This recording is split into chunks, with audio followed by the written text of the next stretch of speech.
Hello, and you're very welcome to the BT Sports Studios for a very special night of rugby discussion and debate, all about the 2021 British and Irish Lions. Now, with the tour of South Africa coming up in the summer, everyone is talking about who deserves to start the first test in Johannesburg on July the 24th. And we're going to do exactly the same thing, but just with a little bit of a twist. I am joined by some legendary British and Irish Lions in the studio here. Let me introduce them, starting with Lions number 661 with 3 test caps, Lawrence Dallaglio.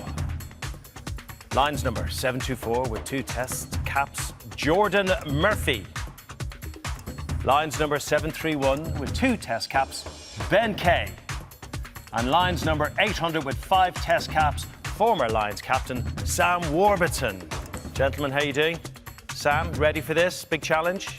Yeah, good. I'm trying to get myself in the mindset, because everyone's like picking their teams based on perhaps who plays like the sexiest rugby, but it's actually what's going to win in South Africa and what Gatland wants as well. So it's trying to sort of take away what you personally might think, but what Warren and the selectors are going to think. So I'm trying to get myself in that sort of mindset. And I'd like to think I'd know what he's trying to look for.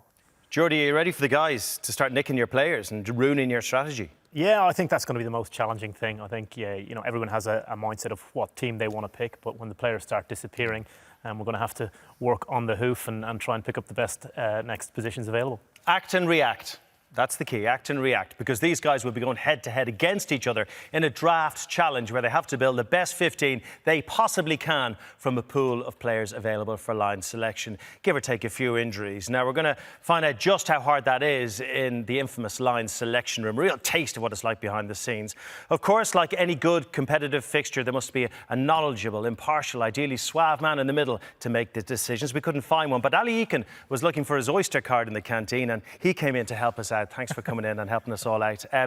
It's tough, Val, because you're going to have 4 great teams and you've got to pick one. You've got to pick the team that goes to South Africa based on what they say. Yeah, I'm looking forward to doing the impartial bit. Whether I'm going to be happy enough telling these Lions legends about their terrible selections is another question altogether, I think. But I'm looking forward to seeing what they come up with.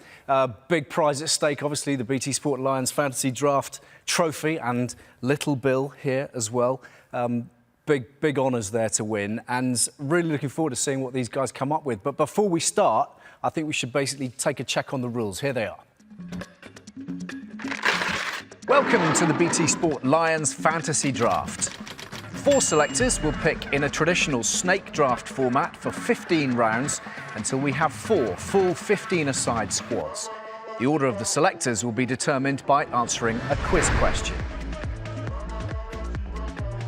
Each team must include the following positions: 1 loose head, 1 hooker, 1 tight head, 2 second rows, 3 back rows, a scrum half, a fly half, 2 centres, 2 wings and 1 fullback. Players can only be picked for 1 position, and once a player is selected, they cannot be picked for another team. There'll be a 20-second time limit to make your selection, except for the first 2 rounds when there will be no time limit. There are 2 wild cards per selector, which must be played for 2 of the 15 picks. The legend wild card. A British and Irish Lions legend from any tour in Lions history. The Bolter wild card. A player not currently playing for England, Ireland, Scotland or Wales in the most recent Six Nations campaign. Wild cards can be played at any stage in the draft. Final teams will be presented to an impartial adjudicator, and the BT Sport Lions Fantasy Draft 2021 champion will be crowned. So I hope that's clear. Lol, let's start with you. Have you got a strategy, a plan, a master plan? Well, I'm glad I'm sat next to Geordie, because he's the only one who's actually had to pick a team in his life. He's the only coach amongst the 4 of us, so might have a quick look over my shoulder. But no, I think the selection, when you bear in mind the opposition, South Africa, I think the tight 5 is going to be quite crucial. Props and second rows. Obviously, there's a number of positions where there's real quality all the way through. So, yeah, and when and where to play your legend or your bolter. Yeah, that's going to be key, isn't it? Ben, do you have a plan in place for your bolter wildcards? No, I mean, it depends a bit on where everyone else goes, but certainly your legend's a bit different. You've got a lot more to choose from, but you probably don't want to shoot your bolter too early.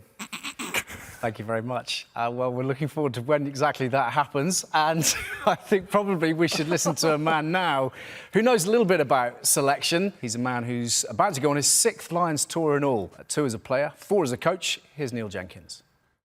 Jenks, first of all, exciting times. I mean, what are the excitement levels for you as a veteran of these trips now? It's always a pleasure to put this badge on your chest. It's the ultimate honour as far as I'm concerned, and to be able to go on another tour into South Africa again, another humongous test for us against the world champions. So, and as you said, it's something that it's not too far away now. So it's incredibly exciting, and really looking forward to it. If I'm a selector, Neil, what am I looking for? Could you boil it down to 3 things?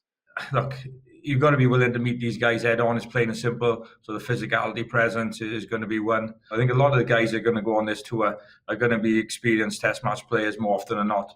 That's the majority of the squad, and would have played against South Africa, whether it be in South Africa or whether it be in their home venue. So and they know what to expect against these guys. To be willing to open their mind, maybe accept there's going to be some new things for them in terms of what they've, what they got in their home countries, and hopefully buy into what the Lions is all about.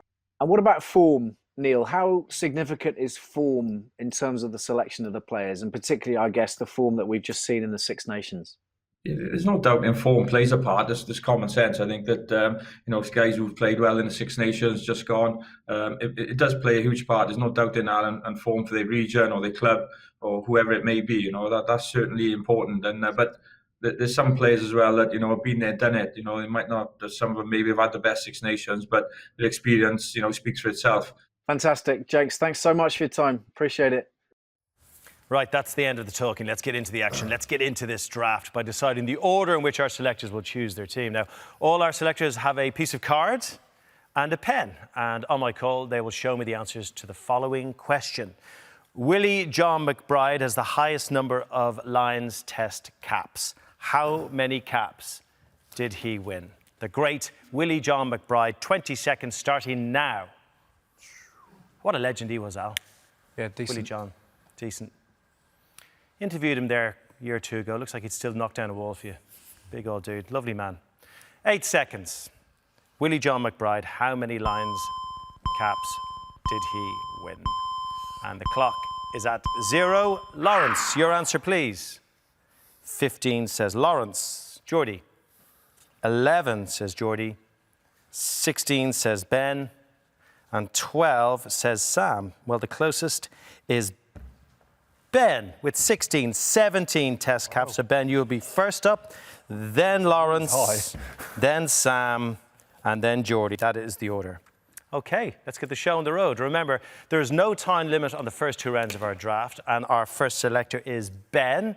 So the floor is yours. The greatest players, for the most part in the Northern Hemisphere, are up for selection. Benny, take your pick.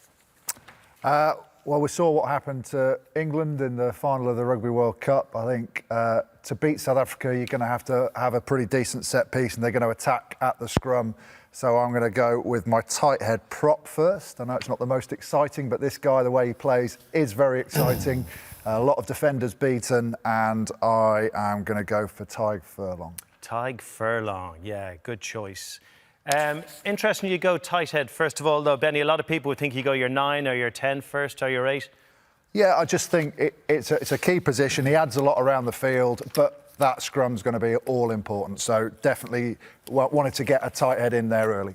As you can see on the screen, when Ben chose Tig Furlong, who was stunning for Leinster, of course, this season in winning their Pro 14 title, their name disappears from the draft list. So he would have been a very, very popular choice. He is now gone. He is selected. He is on the plane. Lawrence, your first choice, please. Yeah, I was going to pick Tig Furlong. I'm not just saying that. I think it's a really important position. But I'm going to start with the captain. I'm going to pick the great Alan Wynne-Jones. I think he deserves not only to start the Test match, but also I think leadership, not just as a player, but as a human being off the field is going to be as important as on the field in this particular Test series. So I'm going to go with Alan Wynne-Jones. It's interesting you mentioned that. We all know how good the guy is on the field, but you're away for a long time together. You need a very kind of certain personality to succeed on tour on that front, don't you? Yeah, well, look, if you look at the previous Lions tours to South Africa, we've mentioned Willie John McBride already, mentioned the great Martin Johnson. It's just the right fit. the right fit for captain. I couldn't put a whole team down without picking my captain first, and he's the man. I think particularly in South Africa, that forward domination, you cannot afford a backward step. And also in terms of, as I said, looking after the squad, it's going to be a difficult tour. They may not be allowed out the hotel very often, and there's going to have to be a cohesiveness, and I just think he's the man. Sam, you're doing a lot of writing. Shopping list? Are you picking a team, or what's happening down there? No, I thought there was like 6 bankers in the team, and 2 of them have gone already. So I'm quickly reshuffling things. I was going to go Furlong for my first pick, because I think it's one of the positions with the least amount of strength and depth. But one of my other bankers is going to be at number 8, and that's going to be Toby Faletau. So I would like to select Toby Faletau, please. Toby Faletau. Yeah, when you picture Toby Faletau, Sam, I know the first image is him in a lined shirt for a lot of people out there, isn't it? I remember somebody said to me in the autumn series just gone, oh, Toby's miles off. And I said, if you think he's going to have a quiet Six Nations, you're mad. He always turns up on the big occasion, always. He's just such a classy number 8, and you put 2 physical flankers either side of him, just allow him to do his thing and just play naturally. I think as an actual player, probably one of, if not the most gifted player I've ever played with. So he's a banker for me. Tough. Geordie, fourth pick. That little touch from Toby Faletau, by the way, a couple of weeks ago in the Premiership. Did you know he had that in his game? Yeah, look, he's got the total package, really. He's physical, he can do all of that, and he can handle it, offload the ball very, very well as well. So, those 3 selections were obviously all shoe-ins, and everyone's going to talk about the physicality that's going to be needed in South Africa today. But I'm going to belie that by sort of selecting someone a little bit outside of it and another shoe-in for it. I'm going to choose the fullback, that is Stuart Hogg. Stuart Hogg, yeah. I mean, look, the guy is sensational. The second half against Leinster, unbelievable performance from him. We saw his true colours then, didn't we? Oh, look, the way he played in the Six Nations against England, I thought he was so composed. Diffusing that aerial game is going to be important. His boot is going to be big, particularly putting the ball into the corners against South Africa and giving some territory to the Lions is going to be huge. And, again, it's strange that my first selection is in the backs, but I think that's going to be an important position. Well, you pick what you know best first, don't you? Exactly. Yeah, there you go. Good stuff. Good start, lads. Good start. Already the big names just been taken off that list. The gaps are appearing. And very soon we're going to have a 20-second time limit for them to make their choices. And when the names disappear, the jeopardy's going to get higher and higher. It's all going to get very exciting. Already gone Hogg, Faletau, Jones and Furlong. Let's see if they can back them up. We're on the second round now. And Geordie, you're up first. We're in reverse order. First of all, though, I mean, your line search, who did you room with? Who was the best? Who was the worst? We were very lucky to have a few different roommates. I think Gareth Cooper from Wales was a good buddy of mine. Showed me the ropes down in Wales on the week previous to going on tour. So, what kind of ropes did he show you, Geordie? What are you talking about? What kind of ropes are we talking about here? Just, basically took me under his wing, showed me the right things to do and the wrong things not to do. So, okay, very well behaved. We won't read into that. Here we go. You get first choice in the second draft round. So, who are you going to go with? Yeah, again, I'm going to stick with the backs. This guy, for me, was probably one of the standout players on a consistent level throughout the Six Nations. His form at club level has been amazing. I'm going into the midfield. I'm going to pick Robbie Henshaw. Yes, good choice. Yeah, very, very good choice. And bedeviled by injuries over the years, but he really looks like the real deal at the moment. He's come back so strong, hasn't he? Yeah, I was really impressed by his physicality throughout the Six Nations, the way he put those tackles in. Again, he's got an aerial game and a kicking game that can be used when called upon. But I just think he's grown a lot, and I thought he was the form player of the Six Nations. Good stuff. Excellent. Interesting little team there. Scotsman and an Irishman, developing very nicely indeed. Sam, how are you down there? Good, thank you. How's the essay going? A lot of writing. Do you need and a new pen, new paper? I'm getting there. I'm good. I'm going to stick with. I'm going to work on the spine of my team first, and I think Lawrence made a good point picking your captain early, and I still think this guy is a captaincy candidate at second row, despite some people might think his form wasn't as good in the Six Nations. I still thought he showed a lot more than a lot of the other second rows. So I'm going to go with Maro Itoje in the second row. Maro Itoje. He does have that kind of talismanic quality, doesn't he, that you need on a Lions tour? Well, I remember 4 years ago, just seeing him and obviously working with him in person, I just remember thinking, wow, he's a standout to be captain in 4 years' time. I obviously haven't been anywhere near the England camp the last 4 years, but you go back to last annual year, there wasn't a single game he wasn't in the top 2 or 3 players on the pitch. He is picked as a second row, but against South Africa, it wouldn't surprise me if somewhere along the Test series you see him play 6 as well. So, but yeah, for my picking now, he's second row. Yeah, for the purpose of this, Lawrence, of course, you've got to name your player, you've got to name their position as well. Whether they're a bit of a utility player, doesn't matter for this. We're picking our best 15. So who have you got, Law? Well, unsurprisingly, I was going to pick Henshaw and then Itoje, but they've gone. I just feel I'm going to go with a hooker. I just think it's really important. The line out is going to be massive against South Africa. We know how good they are, how many good players they've got. Now, there's a number of hookers that you could pick, but I'm going to. And Warren Gatland has already said that there's players who are going to get left behind, but there's also a few players who have got credit in the bank, and I think this player has some credit in the bank. He wasn't a great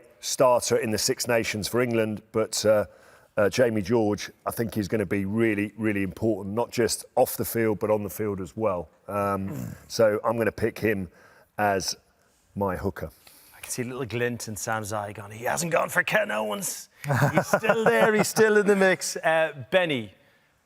Well, yeah, a lot of the players were on my list as well, but actually the next player on my list, and I almost had him as first, and I think it's someone that Sam will be a bit disappointed is about to go, is Tom Curry. Oh, you get it. Because, look, again, someone who perhaps didn't get the plaudits during the Six Nations, but if you watched him as an individual and what he did in a team going backwards, it's often a 7 looks better when their team's dominant.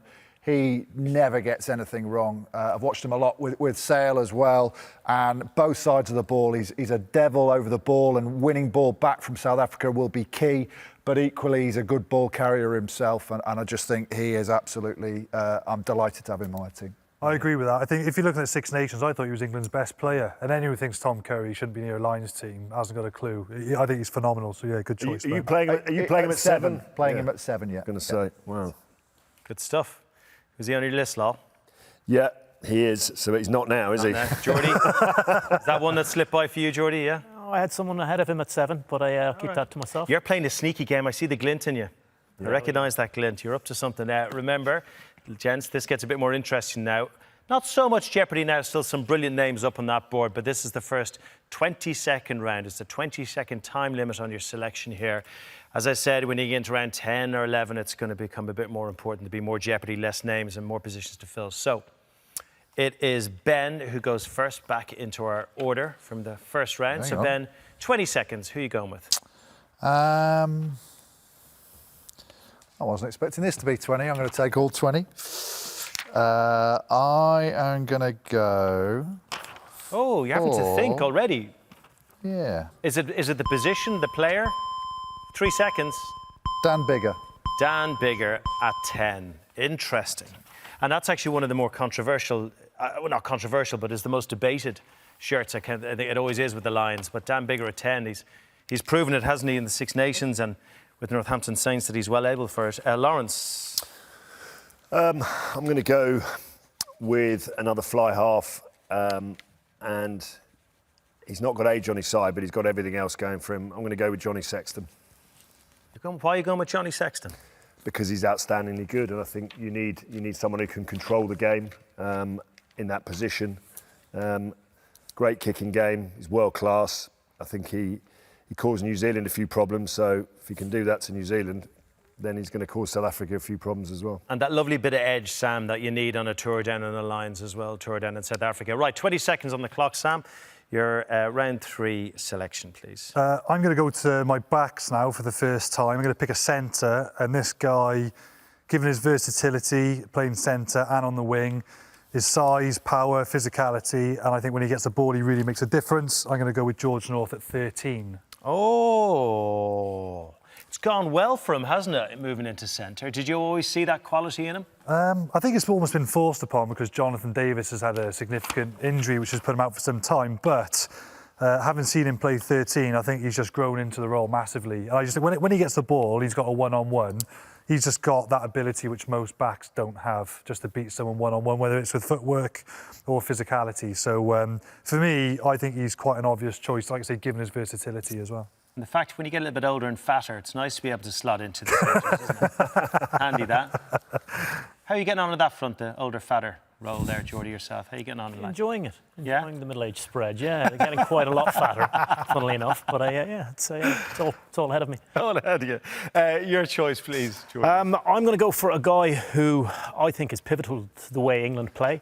I'm going to go into the forwards and into the back row, and I'm going to pick Sam Underhill. Good choice. Yeah, very, very good choice, Sam Underhill.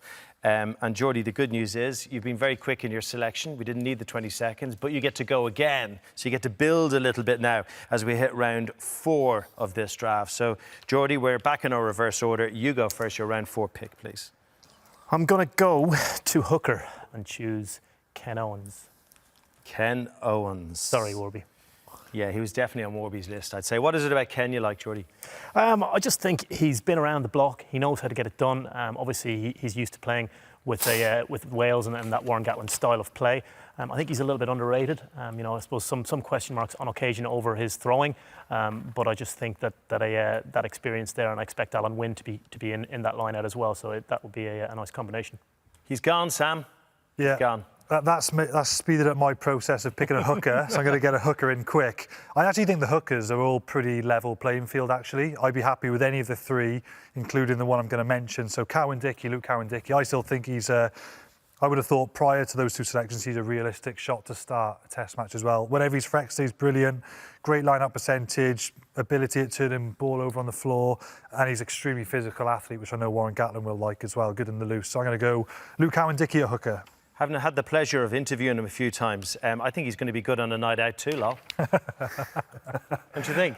If he survives, yeah. It goes hard early, I'm told. All right, hard early, bed early. Yeah, been there. Know that. Your selection, please, Lol. I think I've got to go into the back row really, and because I'm just conscious I haven't chosen the back row forward yet. Obviously, Curry and Faletau and Underhill have gone, and I need someone in my back row, and the choice is between Tipperick and Watson. I'm going to go Tipperick. Oh, just about on the clock. We forgot about the time bit. There you go. Okay, good stuff. That was a little bit tense. Justin Tipperick. I mean, look, if it's a hard track, we know this guy's skill set. He could be quite good fun to watch over there, couldn't he? Yeah, he's outstanding. Doesn't give many penalties away. I think his work rate is phenomenal. He's got that Lions experience, and that's the squad needs to be that blend between those who have worn that shirt before, who understand it, and those who can maybe pass it on as well. So the mixture of experience, particularly against a quality opponent, he is world class still, Tipperick, and he's in my team. Benny.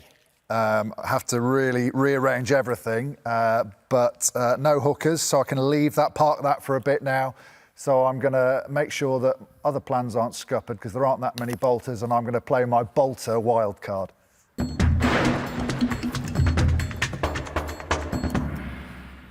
It's exciting, isn't it, when all that happens? Yeah, very exciting. Yeah, it's TV, innit? So, look, I think, as we said, there aren't that many that we could come up with bolters-wise, but what more of a bolter could you have than last year's European Player of the Year? So at number 8, I'm going to have Exeter Chiefs' Sam Simmonds. Sam Simmonds, interesting. And look, people are absolutely baffled that he should be even considered a bolter, Benny, aren't they? Yeah, look, I can understand why, coaches pick different people and don't fit into their game plan, but we know that the physical battle is going to be all important when you get down to South Africa, and someone that can get you over the gain line, dent the gain line, but also has the pace to make those breaks down the middle, good in support for any breaks from the quality of backs we're going to have. So I just think he's absolutely ideal, and I think Warren Gatland might just have a little smirk on his face and drop him in the squad. OK, Benny, you've bolted. OK, you've bolted, but you're up again because we're back into a normal order of things. So who are you going to go in our round 5 pick of this draft? No, I've totally forgotten. I said I had to reschedule everything off the back of that, so I'm now saving that Legends wild card. But someone who's been a bit of a legend on tours before, but potentially on this one, and I think a quality player, never does anything wrong, John Fox-Davis. Ah, yes, Foxy at 13. Davis. Good. At 13. Yeah. Very, very good choice indeed. Good stuff. Lawrence. Names are disappearing, Lawrence. Oh, they are disappearing, indeed. I'm just conscious of the average age of my 4 picks so far is definitely mid-30s, so I've got to get some youth into that team. And you have 6 seconds to I'm going to go with a tight head. Obviously, Furlong's gone, but I'm going to go with Carl Sinclair. Oh, yeah. Yeah, he'd be good on tour. Yeah, I mean, he came, obviously came off the pitch early in the World Cup against South Africa in the final. We never really saw what that contest might look like. He's been outstanding since he's come back for both Bristol and for England. He was one of the top performers in the Six Nations in a poor side.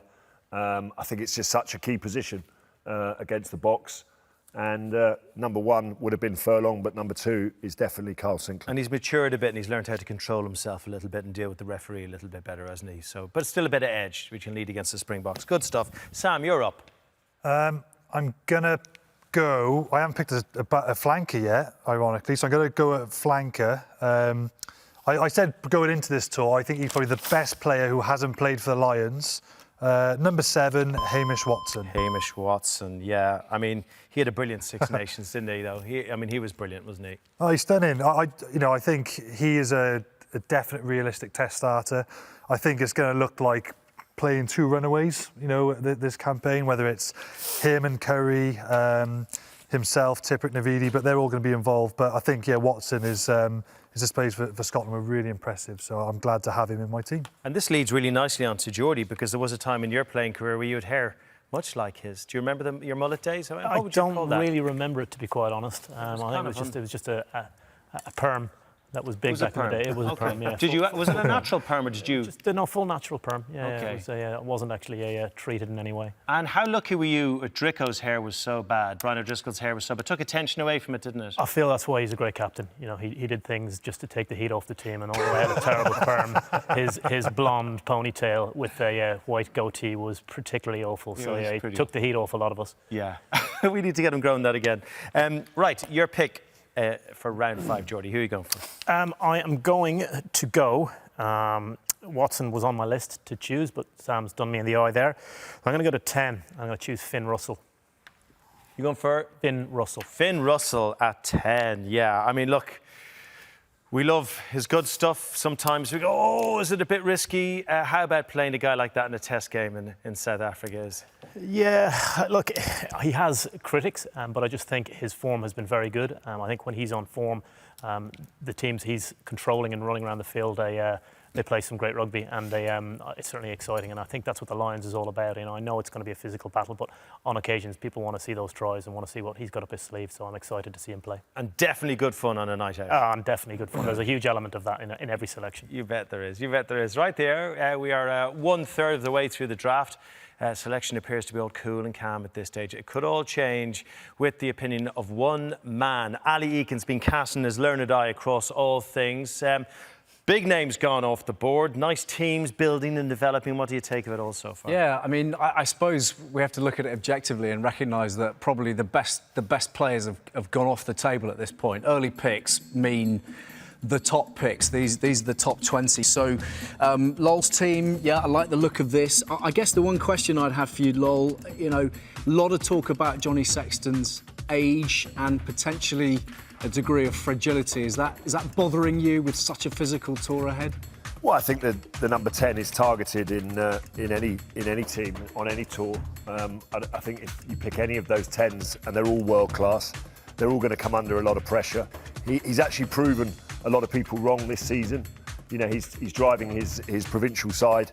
He's driven his international side yet again. Just when we all thought that, that he didn't have those performances left in him, he just keeps coming up with the big ones in the big games. So, got no problem picking Johnny Sexton on tour in South Africa. Yep, good rationale. Can't argue with that. Geordie, liking the look of your selections so far, particularly Henshaw, who's in such brilliant form at the moment. Interesting to see Russell picked at 10. It's kind of got echoes of Gregor Townsend, 97, similar kind of style of player to some degree. I like the excitement that brings. Ben, the only man to play the wild card bolter to this point with Sam Simmonds, gone early with that. Interesting policy, but Lions selection always about these kind of exciting picks, the ones who are slightly left field, if you can even put him in that category. I mean, do you think that one of his best attributes being his speed and his dynamism is a factor that could really shine on those fast tracks? Yeah, I do, and I think you've got to have something that the South Africans are going to be genuinely fearful of, which means they might overmark him and leave space somewhere else on the field. So, the back row, the battle was going to be whether you have a load of dogs that can go toe-to-toe with South Africa and the size of their back row, or you have power, and I've gone for the power option. Obviously, Curry, I feel, is very powerful, and you combine him with Sam Simmons, and it's a pretty potent combination, I think. OK, and then Sam's picks, obviously Cam Dickey at hooker, Itoje. Not going to be too many arguments over Maro Itoje's inclusion. The big selection at this point from Sam so far is Hamish Watson at 7. There's been so much talk about the way that he plays his game, just so much energy, such an incredible engine. But Sam said something to me, Craig, just before we came on air about power trumping size. There's a lot of talk about Hamish Watson's size. Will he be able to go toe-to-toe with those monsters in the box pack?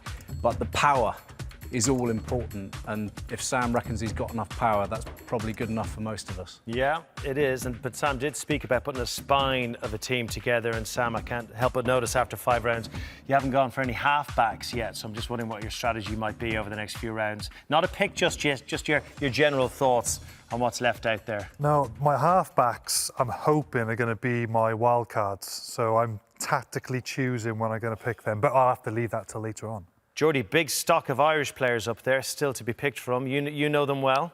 Yeah, some fantastic players. It's a really challenging one to do, isn't it? Because you're trying to have a look at what everyone else is going to pick as well.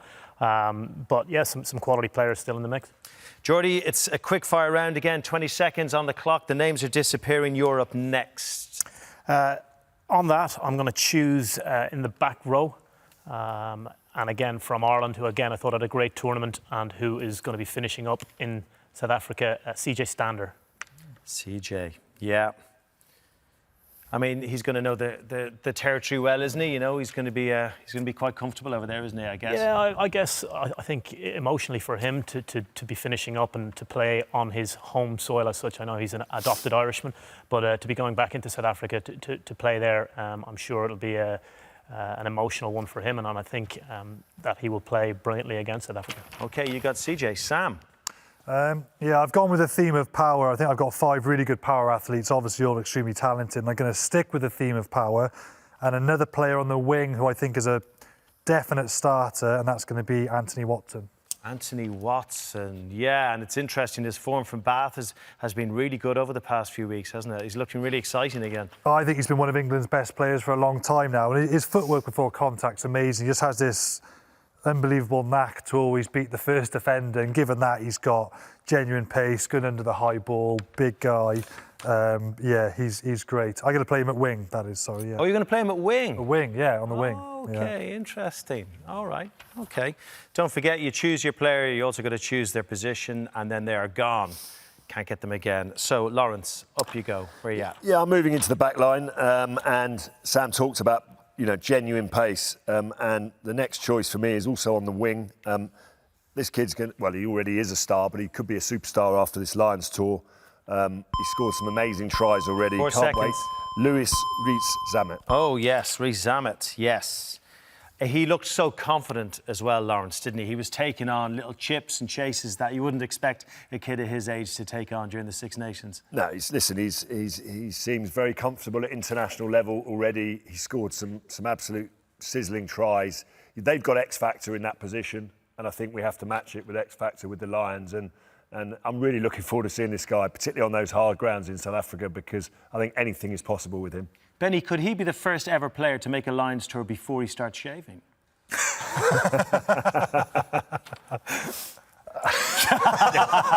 You know what I was about to come back to? I know, yeah. I know exactly. Let's move on. Yes, Craig, yes. Who are you going for, Benny?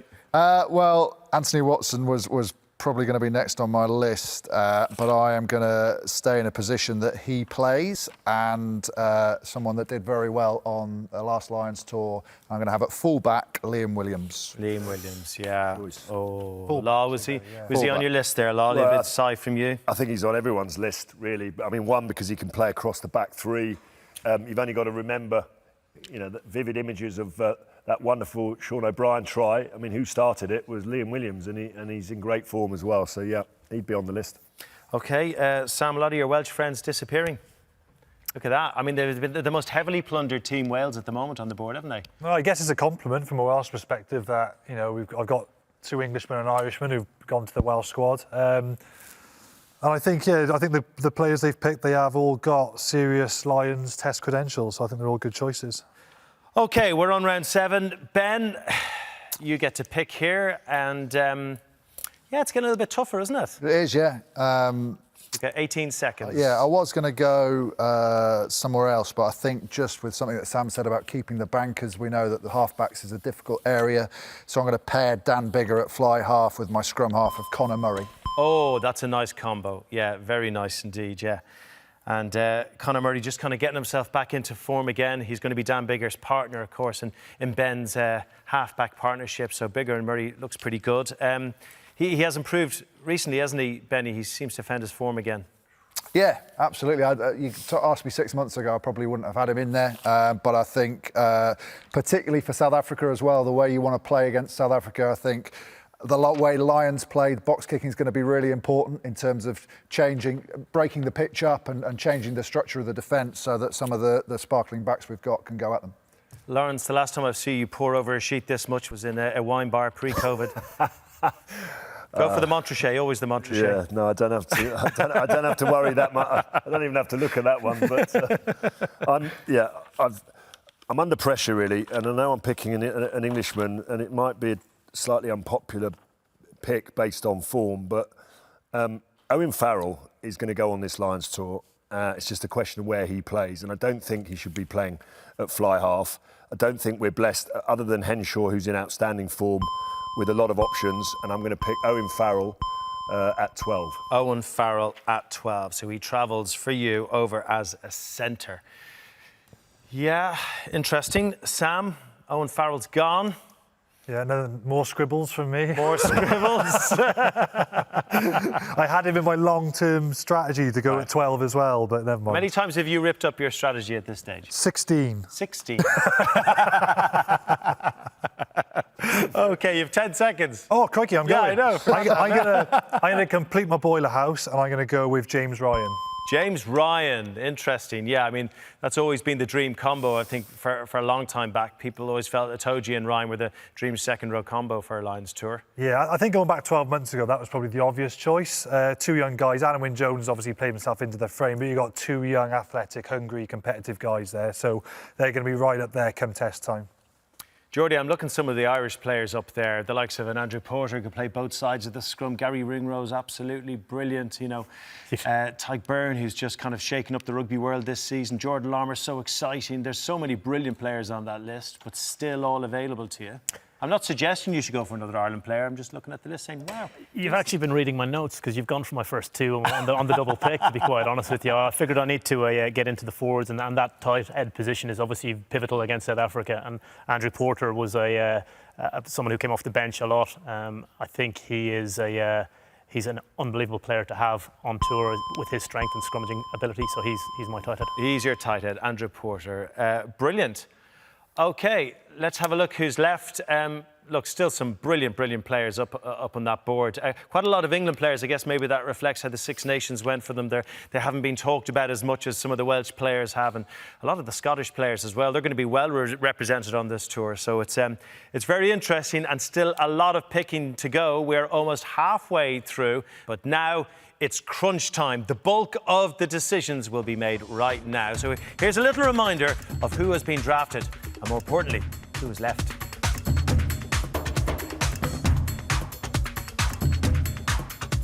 So there you go, getting tense. Yeah, the clock is running on some of these selections too, so it's going to be tough over these next few rounds. Tougher, though, for Ali Eakin. Let's not forget the job you have, Al, because when all the teams are selected, you've got to choose a winner, and you've got to present that amazing trophy that you won in one of those machines in a fairground. So that's a huge moment for whoever wins. But it's a big one. It's a big one, and it's getting more difficult, obviously, by the minute. Everybody's having to reshape their squads, their sides. A lot of big names are beginning to be lost now, and I think it's probably the moment, isn't it, that we remind everybody they've got that Legends wildcard they can play at any point.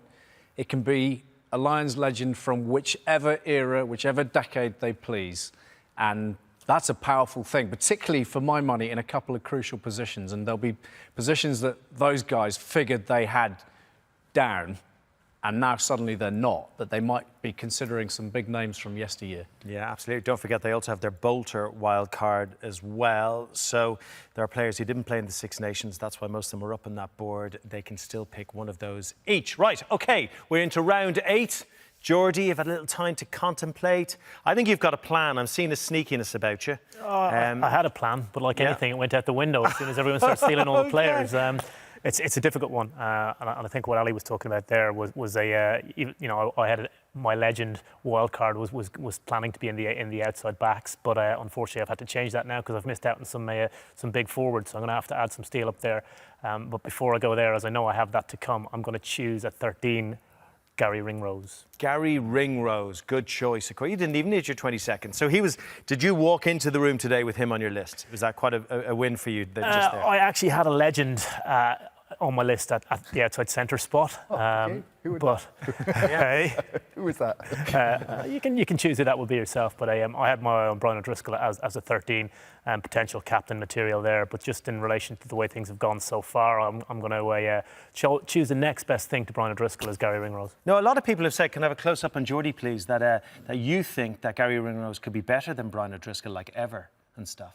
Yeah, very much so. Well, when he was coming through school, Brian's your friend. He was tagged as the next Brian O'Driscoll from a very, very young age, and certainly when I see him play, the way he moves, very, very similar to Brian.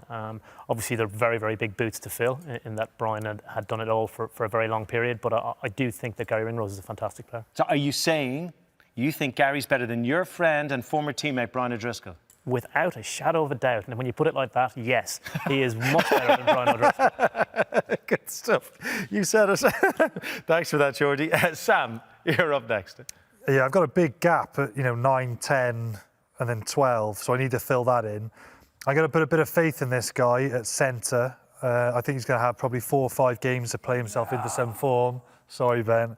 But who would want to play the centre against George North and Manu Tuilagi? Oh, OK. So you're staying with the power theme here, aren't you? I'm all about the power, Craig, yeah. So I think Manu Tuilagi, George North, Watson, 12, 13, 14. I think that's quite tasty. Yeah, it could be quite a boring game, couldn't it? Just a lot of big carries up the middle.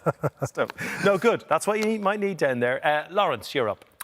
Well, it's really hard, isn't it? It's becoming even harder. And I think I've got to go outside of my squad now and go with a legend wild card.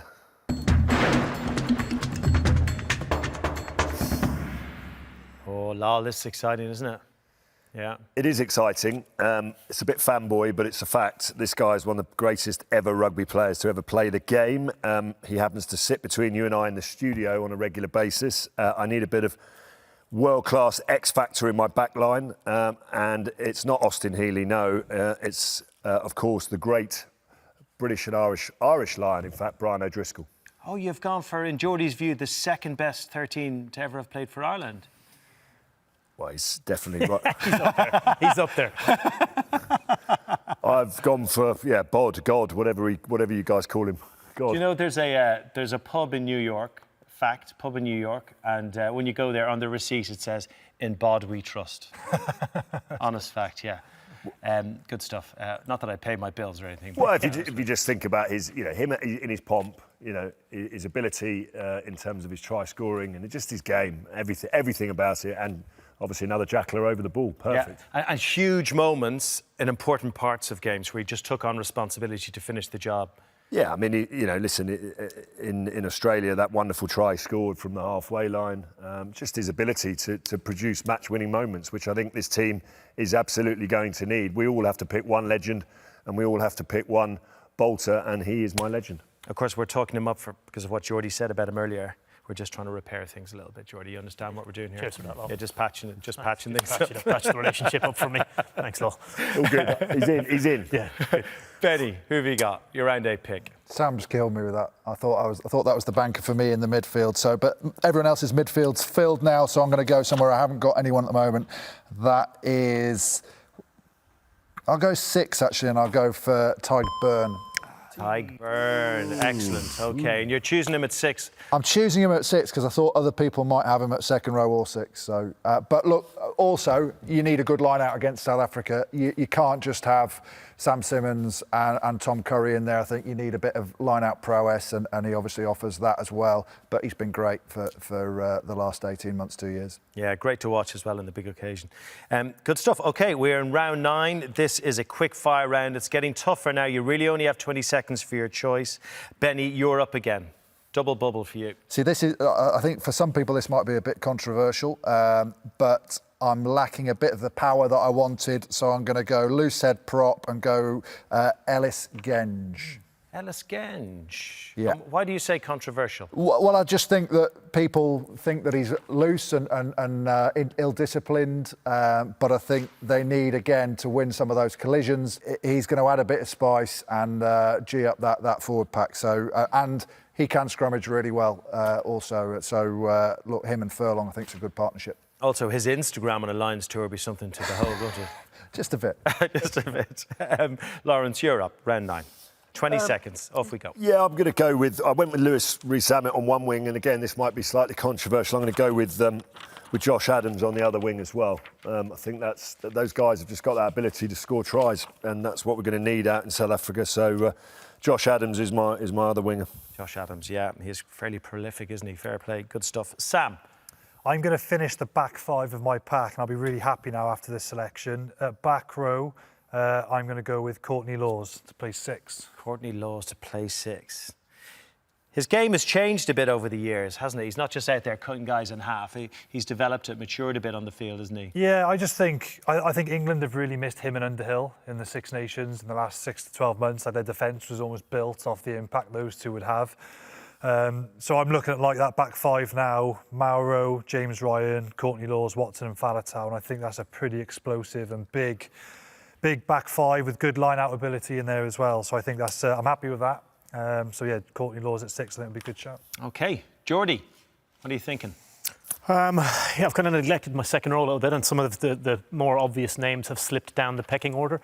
However, very pleased with Johnny Gray still being there. I think he's a guy who's very much under the radar, doesn't miss tackles, serious line-out operator, and he's going to be in my team in the second row. Johnny Gray, yeah, good choice. He's really benefited from the move to Exeter Chiefs as well, hasn't he? He's so hugely physical, but he can play a bit as well if he wants, can't he? Yeah, he's almost added another dimension to his game. I think the way the Chiefs play that really hard, abrasive style, certainly his ability to complete tackles is a very impressive, and I think he can compete with the obviously the big front 5 that South Africans will have. Didn't he go months and months without missing a tackle last season? He's been on an unbelievable streak of completing, yeah. How did you feel about tackling, Geordie, in your day? It was never really my forte, to be quite honest with you, Craig. I wasn't known as being a ferocious tackler. I wasn't known as being a tackler, really. Good stuff. Geordie, you get to go again to start off round 10. 20 seconds are going to be strict on this because the names are disappearing fast. Yeah, again, in the second row, I'm going to use my legend wild card.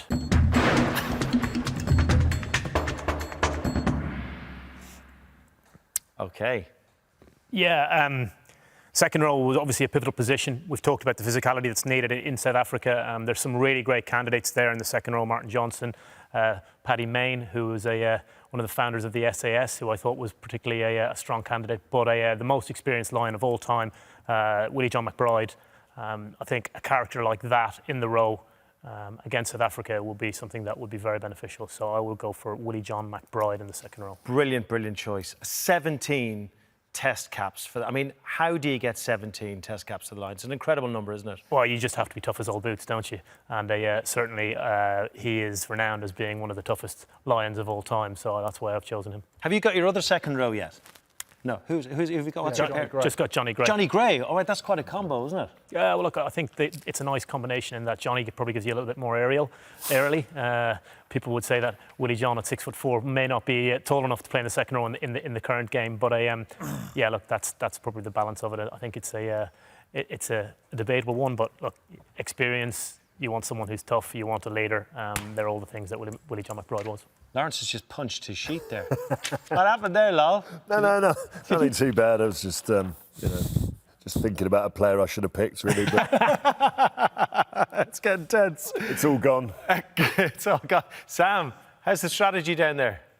All gone to pot. I've neglected my prop, so I better get a prop in quick. It's a close toss-up between Loosehead now, Cian Healy and Mako Vunipola, but I think Warren Gatland is going to give Mako Vunipola time. And he's probably got the highest ceiling of all the looseheads from a potential point of view. So Loosehead, Mako Vunipola. Mako Vunipola. Of course, we're not choosing a bench here today. It's just your starting 15. And Mako, we get 80 minutes out of him. You wouldn't get 80 minutes out of Cian either, would you? I guess so. Yeah, I think against South Africa, they're going to bring on the cavalry at 50-60. And I think, it's going to be, you're not going to leave any of your front fives on for 70, 80 minutes against South Africa. You're going to need that impact off the bench.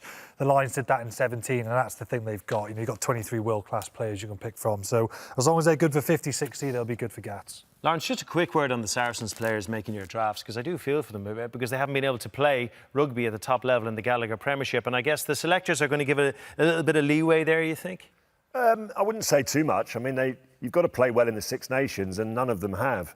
So there's a few that will go because there's credit, and I think Jamie George and Owen Farrell are definitely those two. But, Itoje obviously picks himself. But I think there's one or two that are going to miss out, Elliot Daly, has he been good enough? Billy Vunipola, has he been good enough? When you compare him to everything else that's out there, then I think Warren Gatland is going to struggle to pick those players, definitely. But, that's the whole beauty of it. It's all down to not just how they play on the field, but also what makes a good tourist off the field as well. And we mustn't forget that. Lol, you're going to wrap up round 10. Who are you going for? Yeah, the guys have talked about the second row. There's obviously a lot of players already gone out of there. I've picked my legend, so I'm going to go with Ian Henderson in the second row. Because, as I said, you need quality. We need a good line out forward, and just if I could do something that would really upset Benny, then that's just perfect. So I'm going to go with Henderson. I think he's been outstanding. He probably could have had more Irish caps, but for the odd injury and non-selection there. But I think now he's really coming through to be the quality player that he is. Let's just keep saying the name Ian Henderson, because Ian Henderson. He wasn't on your list, though. No.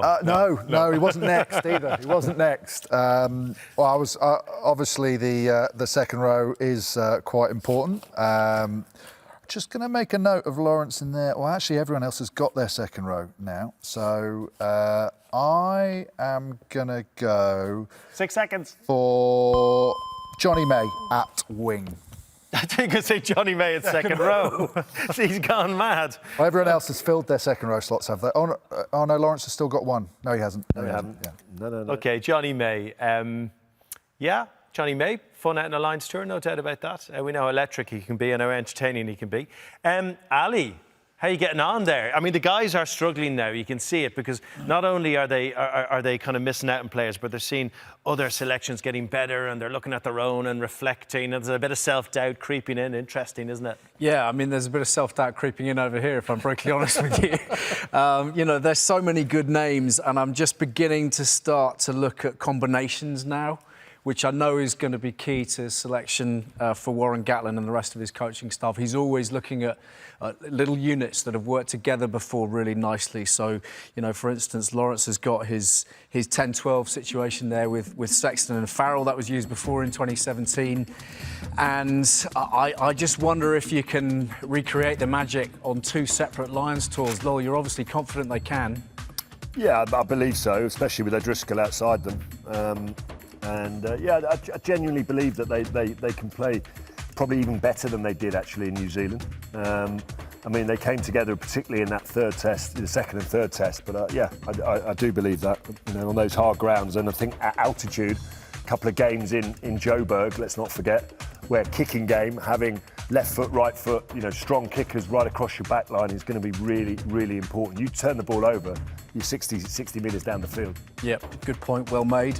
Geordan obviously has, one or two names there who perhaps weren't necessarily first names on the team sheet for a lot of people, the likes of Porter, Johnny Gray, maybe CJ Stander falls into that bracket as well. But he's played the big dog in the second row with Willie John McBride. I mean, it's a big call, Jordan, but I personally feel like maybe you needed that, given the rest of your picks and your pack particularly.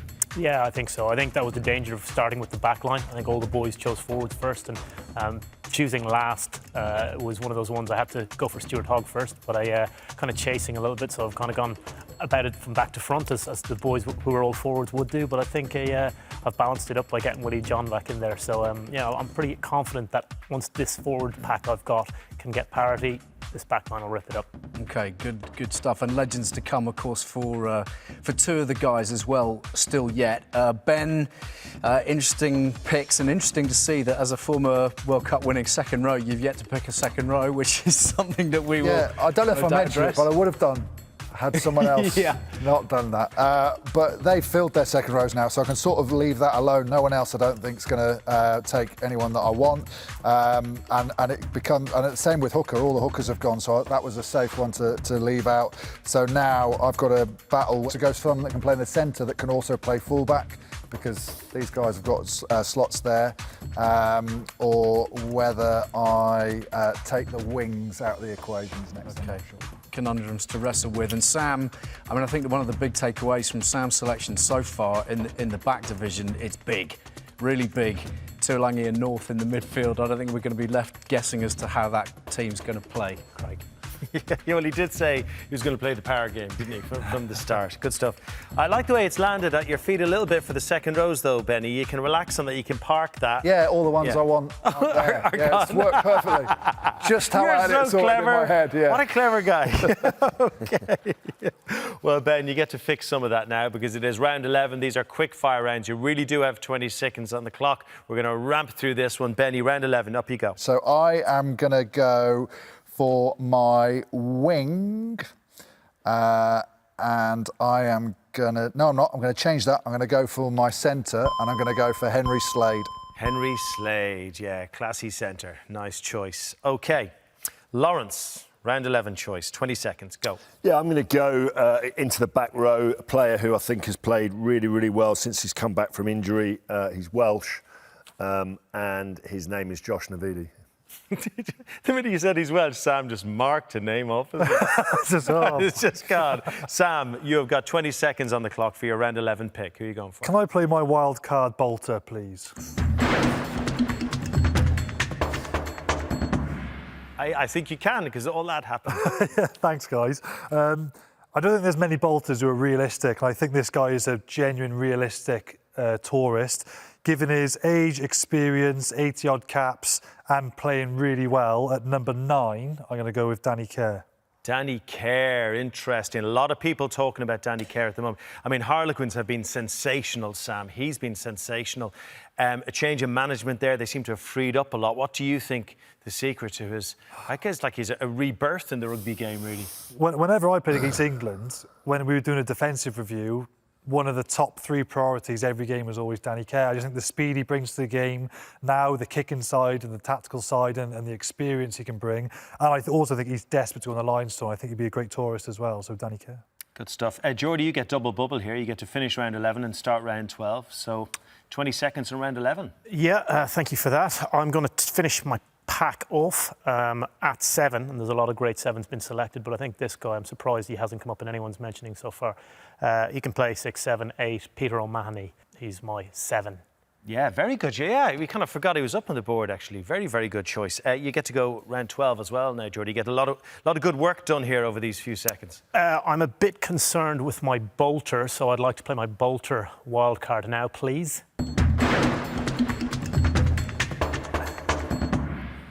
My bolter will be in the loose head position. A guy who's an unbelievable tourist, real character, certainly bonds teams, brings them together. Great scrummager. I think he's been missed since his international sabbatical retirement. Joe Marler. Lawrence just grunted he either had the salmon for lunch or he was going to select Joe Marler. No, I thought that Joe might get overlooked by everyone, but clearly not. I think he's a very live candidate, particularly having missed the Six Nations already. I think he has got that, you know, he for personal reasons, obviously, you know, doing the 2 may have been a bit too much for him, but I think he's one of the best players in that position. They're going really, really well at the moment with him leading the charge. So I can't have him because it's gone. Geordie's got him. It's not your choice, though. Geordie's not Irish, you know that. You do know that. I know. You sure I you don't- just have to even it up. You It's sure all you right. don't want to change? Exactly. Lol, don't make me card you. It's not your choice. Is it Sam, not? No, it's Sam up. Sam up next. Okay. Oh, deep, Hi, Sam. How are you, Sam? Yeah, Down there, you well? deep thought again. Yes, you are, yeah. I'm going to play... Ooh, did Craig say salmon? Maybe I'll go for the salmon. Salmon bat. Can I play my wild card legend, please?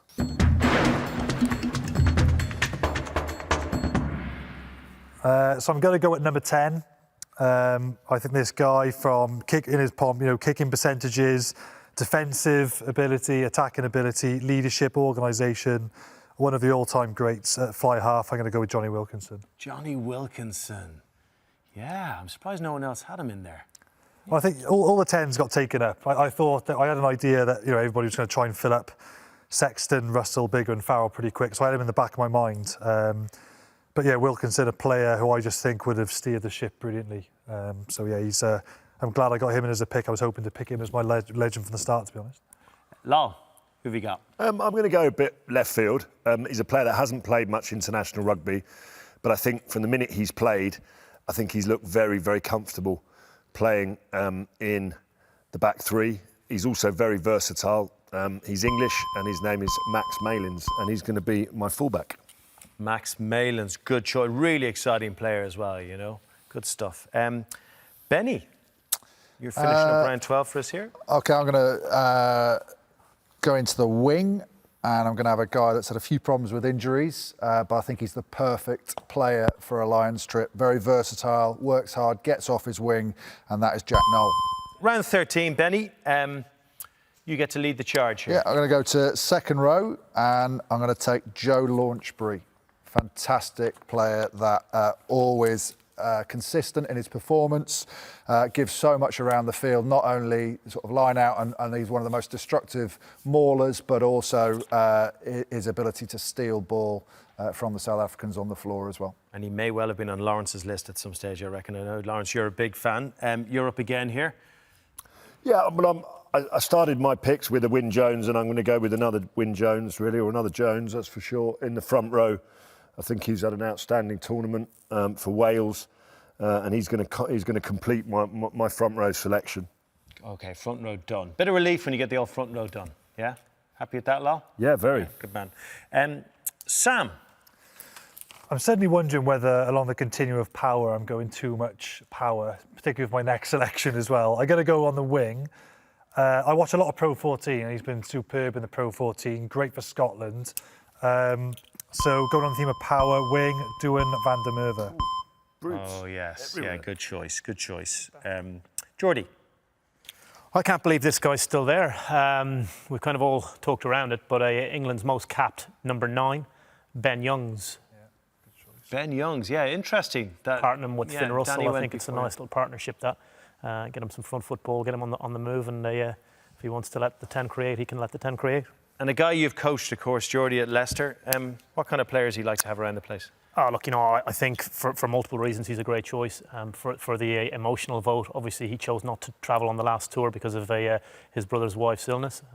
So I feel like the gods of rugby owe him one. But couple that with when he's on form, he is clearly a standout performer. We're talking about all the great 9s that are out there. He's kept them all out of the shirts for England for how many years now? Over 100 caps. He's got experience. He's got a great kicking game. I think he would be my shoe-in for 9. OK, thanks, Geordie. Right, only 2 rounds to go. Now, our selectors have been hard at work and have 13 picks from 15 done and dusted. It's all getting a little bit tense, so here's a quick reminder of who is left to select from. And some big, big names, the likes of Vinny Vunipola still up on the board there, George Ford, Elliot Daly, of course, for Ireland, just a whole host of heavily capped players, the likes of Cian Healy up there and Keith Earls, of course, for Scotland.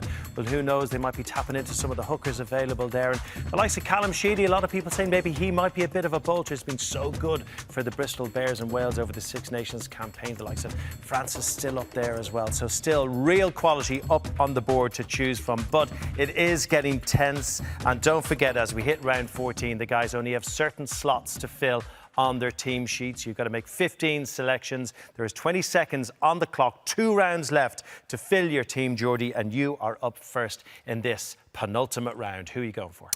Well, I've left the wings to my last two selections, and there's some fantastic wingers that have been selected, but then there's a couple of great ones left up there. And again, without seeming hugely biased, I think Keith Earls is a player who's experienced and who is able to do it at the top level, and exactly what you need on the wing, on the right wing. Yeah, good choice. Keith Earls. Up next, Sam. I'm going to complete my pack with my tight head. Close call between Ferguson and Tom Francis. Because I got loads of carriers already, I think I might be likely to go Ferguson because he carries a lot, but I'm actually going to go with a solid scrum and go with Tom Francis. Tom Francis. Lawrence, your penultimate choice. Well, I've got to look outside the squad because I've still got to pick a bolter wild card.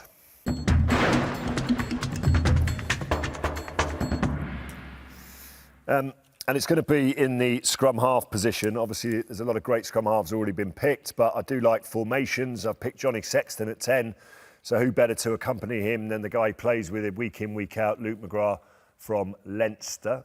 I think he's been going really, really well. They look pretty strong combinations, so he's my Lions bolter wild card number 9. Interesting you say that, Lawrence. In the intense scrutiny in the atmosphere down in South Africa on a Lions tour, how important is it, the relationship in those crucial positions like halfback, that understanding? Well, I think there's sort of mini combinations, isn't there, across the whole team, and I think that kind of that ability to know the player that you're playing outside or inside of, without necessarily having to think too much under pressure, is absolutely key. So, look, he's very underrated. He's a bit of a pivot and maybe not makes the glowing breaks of some of the other players in that position, but I think he's solid, and I'm really looking forward to picking him.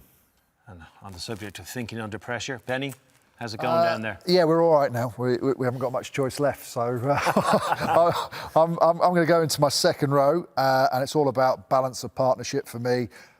Mentioned I've already got Launchbury, so I'm going to partner him with someone who's a little bit looser in his play, Johnny Hill from Exeter Chiefs, and scores a lot of tries, does a lot of good running off the ball, and in combination with Launchbury and the grunt that he brings to the second row, I think it's a pretty good partnership. Would you be making him get a haircut before the tour, or would you roll with it? I'm in no position to suggest people go for haircuts. Okay, good point. You are in a position to start the final round of selection, though. It's round 15. Well, I've got to, and I've been saving him till the end ever since everyone else picked their hooker, but I've got to play my Lions legend wildcard.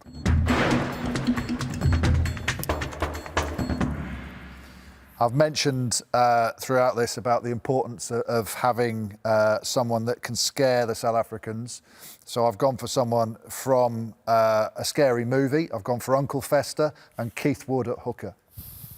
Keith Wood at hooker. Brilliant. Not only was he scary, I think of that clearance kick he made in that second test against the Lions. Just the ideal person to have on that tour, particularly if things are in lockdown, but great bloke, does so much around the field, such a lift, inspirational character, an extra captain in the squad, and he does so much around the pitch. And he likes a kangaroo court, doesn't he? Yeah, so it'd be fun. It'd be fun. It'd be fun. Lawrence, you're up. Your final pick, please. Well, I've actually saved. I've got to pick a number 8. And I'm actually going to pick a number 8 that you probably didn't think I was going to pick, but I'm actually going to pick Billy Vunipola as number 8 because I think this series is as much about coaches getting the best out of the players as it is about the players playing well. And so far, we haven't managed to get the best out of Billy over the last 2 years, but having worked as a number 8 with Warren Gatland, he has the ability to get that little bit extra out of people. And he picked, let's not forget, Billy Vunipola when he was playing to the ability he knows he can play at. And let's cut him a bit of slack here, and haven't done that much at all because he only made about 3 metres in the first 3 games he played in the Six Nations. But at his very best, he could do that. And look, he went missing in the World Cup final, and he's got a chance to redeem himself in my back row. Billy Vunipola. I thought you'd big him up and then bin him just a little bit, and then Sam. Welcome to our weekly world in the Gallagher Premiership. This is what it's like over lunch. Is it me? It's you, yeah. So fullback, I was thinking I was going to go with Hugo Keenan, but actually I'm going to go with who I thought was Wales' best player in 2020. Hasn't played much because of Louis Sammet's emergence, but I'm going to go with Lee Halfpenny for his long-range kicking as well. So and defensive qualities, so Lee Halfpenny at 15, I think, is defensively, any pen will tell you he's the hardest guy to play against. Just cannot find grasp when you play against him. Defensively very sound. Like I say, any penalty from 60 yards out, you've got that option to go for 3. So Lee Halfpenny at fullback. And on that, Geordie, the power of the three-pointer in Lions tests, absolutely massive, getting those kicks. Yeah, and obviously Lee Halfpenny does that for you. He's got a 55, 60-metre range, particularly at altitude. The ability to knock over 3 points is huge. Keep the scoreboard ticking over and keep the opposition under a little bit of pressure. So why'd you not pick him then? Because I thought in the selection of who are you going to pick as your first choice, Stuart Hogg's my first choice. Yeah. I thought he was the best player in the Six Nations. I thought he's the man for the job, so I couldn't pick Lee, but he was on the list. He was on the list. If someone else had Hogg. Hoggy was your first choice. Hoggy was my first choice. You have the honour of finishing up this Lions draft. You have the last selection. Who are you going with? I do, and I'm on the clock already, so thanks for distracting me. I'm looking at a winger. I've got options of Sean Maitland, who's done a fantastic job, Jordan Larmour, and James Lowe, who did great jobs. But I'm going on who I believe has got a huge ceiling in Jacob Stockdale. And I'm sticking him as another Irishman on the wing. Yeah, and he's looked better and better over the last few weeks as well. So fair play. Good stuff. All selected. Breathe. So now it begins. Our selectors have harnessed their inner Warren Gatlins and have got the job done. Now the decision on whose team will be on that metaphorical plane to South Africa lies in the hands of one man, Ali Eakin, who now, all that tension is just going shunk. And it's landed on Ali Eakin's little face there at the moment. But they're going to give one last pitch. You are now about to become judge and jury to the 4 guys. So you all are allowed to make one final pitch. It's all about Al now. All about Al. You can tell Ali why you think he should crown you and crown your team as the team that goes to South Africa. So, Lawrence, the floor is yours. Well, Al, I mean, you've got to look at my captain, Alan Wynne-Jones, who would be your captain. You know that in the team. He's the man to lead this triumph from British and Irish Lions. I've gone with combinations. Got the Leinster and, I think, European Cup winning combination at scrum half and fly half. I brought back the great Brian O'Driscoll at outside centre. We've got youth and real finishing ability in that back 3, and plenty to give the South Africans problems up front in that front row. So I've picked some good form players and some good legends too. Geordie, your last pitch. Yeah, likewise, I think there's a great balance to my side. Some exciting backs. I think that the front row of Joe Marler, Ken Owens and Andrew Porter is strong enough to compete up there. You got Willie John McBride in the second row with Johnny Gray, so some great balance, great beers post-game as well, I'd imagine, and a pretty sizable back row in order to give those fast, explosive backs an opportunity to compete. That's it, and he's tapped into the history and the emotion of it all, Al. I like that. I know you get that. That tugs at you just a little bit. Benny, your final pitch. Well, Jordan does have balance, but balance to be poor. Mine's balance to be absolutely spot on. You've got a lot of power in there. You've got people that can dent the line, and then you've got a lot of excitement in people that can carve up in a broken field. Johnny May, Jack Noel, Liam Williams, Sladen Davis. You've got good control in the halfbacks and a powerful forward pack that are going to cause problems on both sides of the ball. And Sam? My team, I think, because you've got 2 of the most prolific goal kickers that we've ever seen, the most powerful midfield that I think World Rugby could probably put out there. The forward pack is littered with carriers and big hitters and all athletes, and you've got very experienced halfbacks as well to steer the ship, so good test team. Sam aiming for a big power display, kind of milk a few penalties and kick the points. Yeah. 10-man rugby. Sounds like a TV spectacular, Sam. Good stuff. Lads, thank you so much. Really good insight, and also just an insight into your experiences as Lions tourists as well. Thank you so much. Really, really good fun and really interesting. Ali, though, the pressure is on you now. I don't know how you pick a winner, but you're going to have to. All yours. So ill-equipped for this job. It's frightening. And, of course, I'm telling people who've been there and done it exactly why their selections are right and wrong, which seems kind of bananas. But there we are. Here we are. So many good players, some really great combinations. Let's start with Lowell's team. And Lowell, I love your back line in particular. It's really exciting. I love the notion that you might get Farrell and O'Driscoll playing alongside each other. You've got so much pace there as well. Reece Samet and Malins and Adams in the back 3. I just wonder if your selection got away from you a little bit in the back row. I'm not convinced that's who you would ultimately like to have at your disposal at 6, 7 and 8, given form and the rest of it, but it's a quality outfit, that's for sure. Geordie, you've gone heavy on the Irish, my friend. I know. 8 Irishmen, no fewer than 8 Irishmen, 4 of them in the pack. A couple of Irish centres. I mean, we're loving the combinations, that's for sure. There's no doubt chemistry there and an understanding, which is really important. Got to hit the ground running. I would suggest you perhaps don't have that many form forwards. People who've got that in the bank from recent Six Nations, perhaps from times gone by, but you've got Willie John McBride, and that's massive.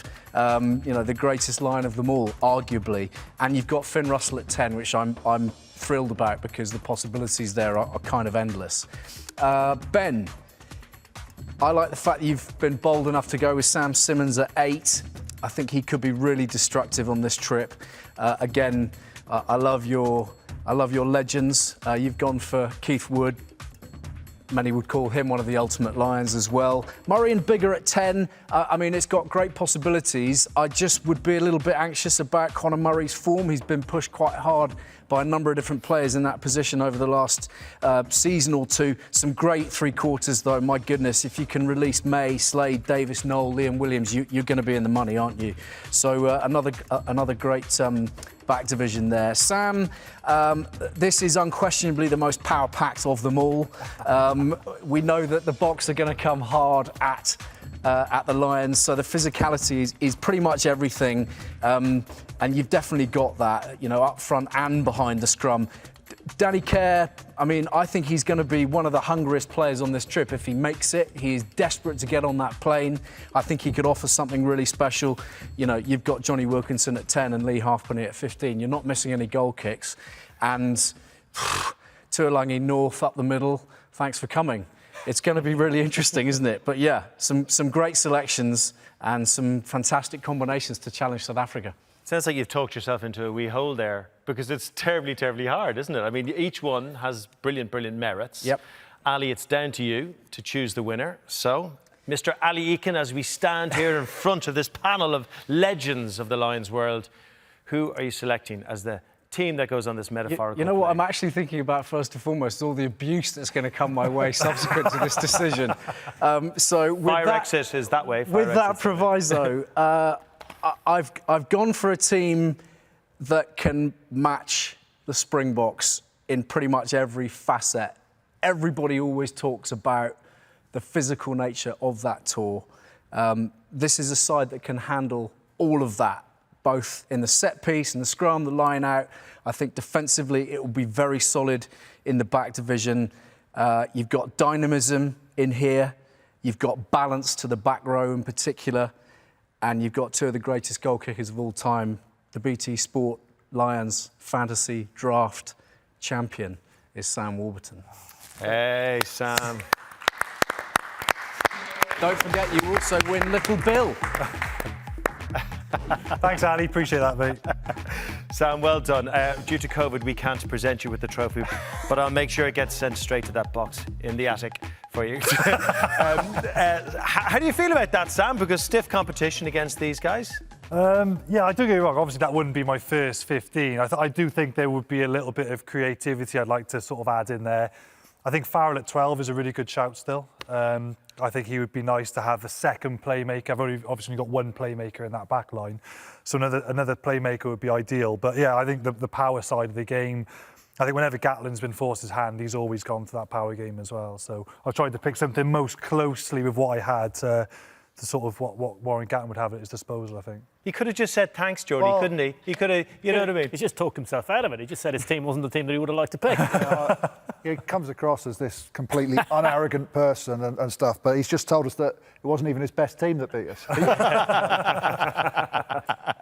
All right, that was our best team, wasn't it? Definitely. Lads, well done. Great fun. Thank you so much. What did you think of our selectors' teams? Make sure you check out social media and vote for your favourite. And, of course, more importantly, let us know your thoughts on who might be on that plane to South Africa. One thing is for sure, Warren Gatland has a heck of a job on his hands. Thanks to the lads in the studio. Thanks to Ali for making the difficult decision at the end.